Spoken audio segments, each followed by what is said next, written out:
Hey guys, welcome to Flesh and Flame. I was sitting there, I've been working from home and I've been like, I'd love some jerky. Now, the missus had this top side sitting in the fridge. It was for dinner, but I just sort of managed to convince her, hey, here's a little bit of jerky, love. So I thought I'd do a little video. I'll show you some of the stuff I use and some of the processes. I might give you all the secrets, I might not, but I'll see how I go. But first, I'm going to cut this up. And I'm going to cut it up pretty thin because I want my jerky tonight. So if I've done it a bit thicker, I might have to wait till tomorrow, and I'm just not waiting for tomorrow. You can do you, it's all good. There's no right or wrong way as long as the product's good, yeah? Let's go.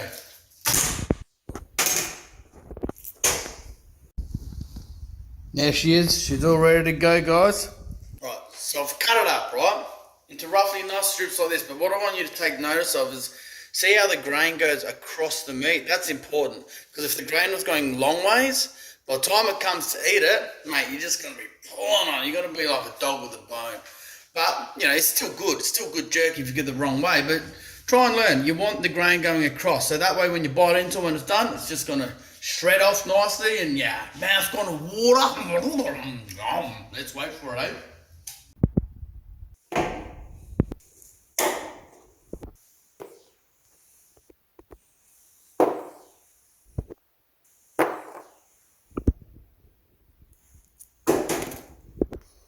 How much soy sauce you say? I'll show you. I know some people like to absolutely bath it in it to the point where it's literally like floating, but I don't think there's any need. But about that much, however much that is, I don't know. But honestly, that's what works for me. Oh yeah, I like to mix my meat.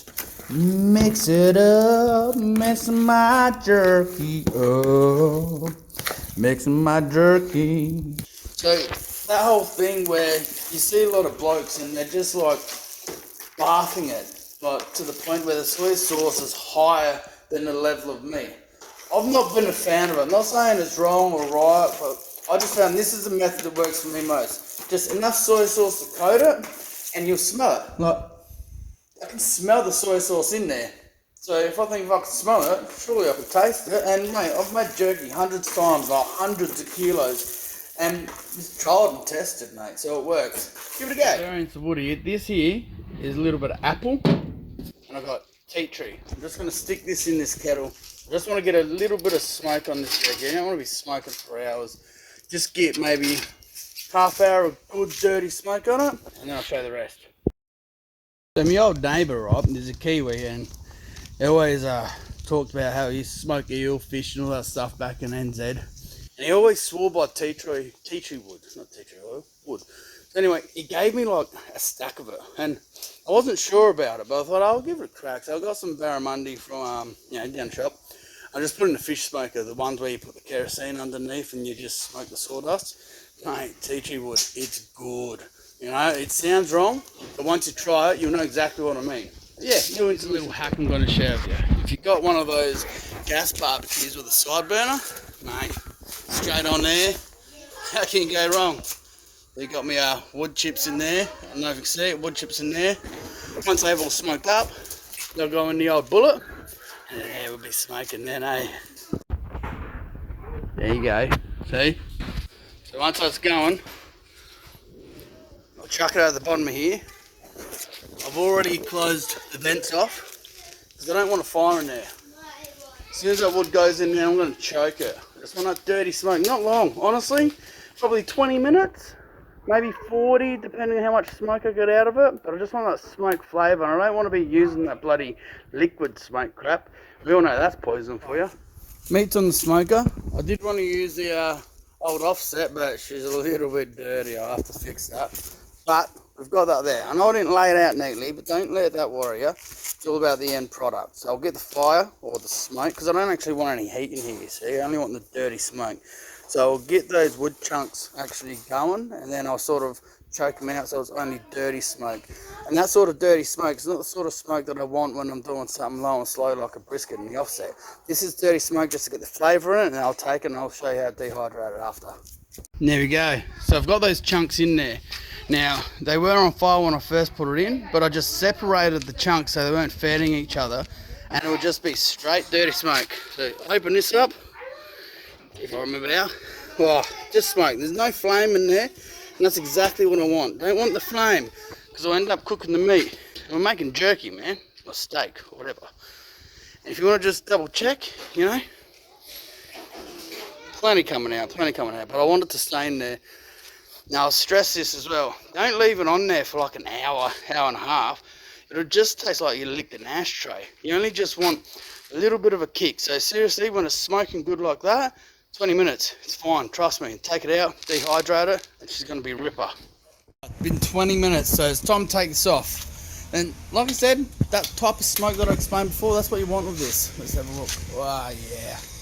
Oh yeah.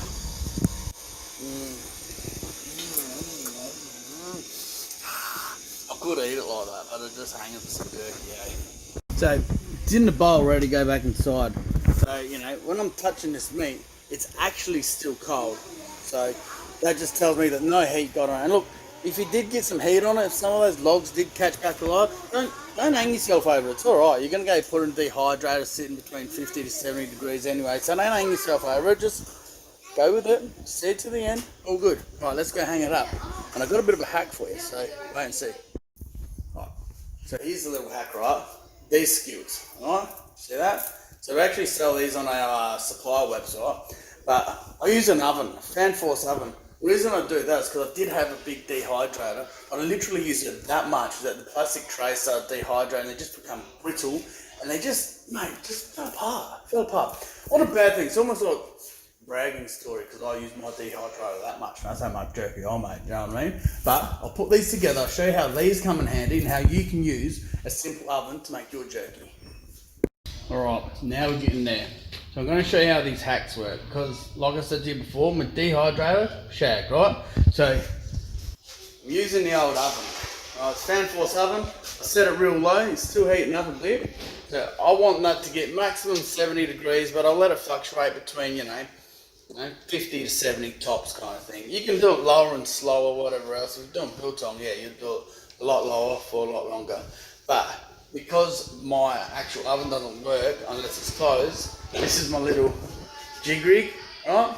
That pushes the closed door buttons, so everything works. But I'll open it up, I'll show you what's going on. Right. So, here we are, right? Look at that. So these are the skewers. See how I've done that? Put it straight through put it through the thinner side.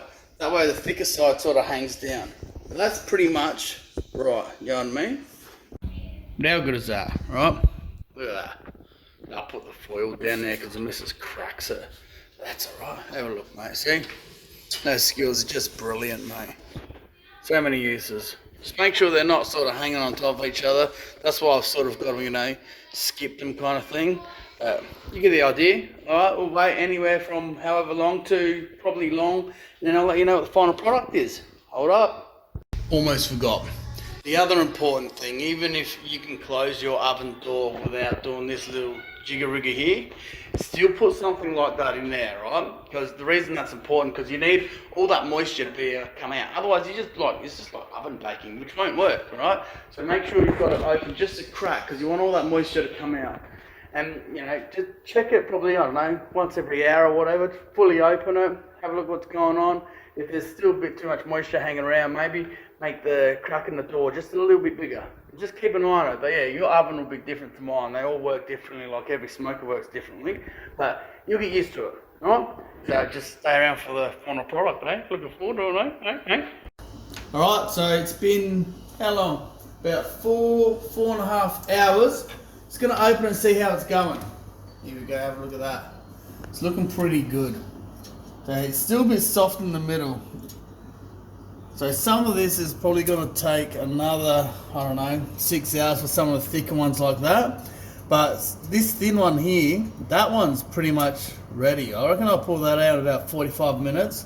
And I'll let you know how it goes. We'll give it a pull test and I'll show you what to look for. And I'll explain the flavour of the smoke and the whole thing about when I was saying I don't like too much soy. But give it another hour and we can taste some jerky. Alright, Now we've got that piece of jerky there. That's real nice and crispy on the end, but this side's good. So what I was talking about, the grain, you see how it's going across? You can sort of pull that apart easy. So if that grain was going the other way, it'd just be like a dog chew. But also, you see, as you pull it apart, you get that sort of spider webby stuff looking through. Now, some people don't like their meat being a little bit red. Me, I don't mind, because it's sort of like half biltong, half jerky, but you know what your particular flavour and what your taste is. You just make it the way you like it. Don't worry about what people says. But my favourite part. Let's see. Whoa, oh, I'm getting too excited. Alright. So,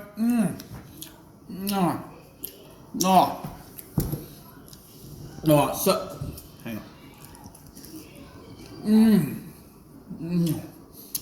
Right. Oh, it's good. Got a little bit of fat in there. Fat is flavour. Alright. Straight away, I can taste the meat more than anything else. It's got the light notes of the smoke. The smoke wasn't overpowering. It just sort of dances on things, which is great. But because the whole paprika thing that I like to use as a bit of a glue, you can see the garlic chunks, fresh garlic chunks are stuck to it. So you get little kicks of that in the flavour too. But the other thing that's most important is that soy sauce that I use, it's not overpowering. Because soy sauce has got a lot of salt in it. And when things evaporate, salt doesn't go anywhere. It stays in meat. Now I can taste the soy sauce, but it's not salty and overpowering. So, mate, that's it.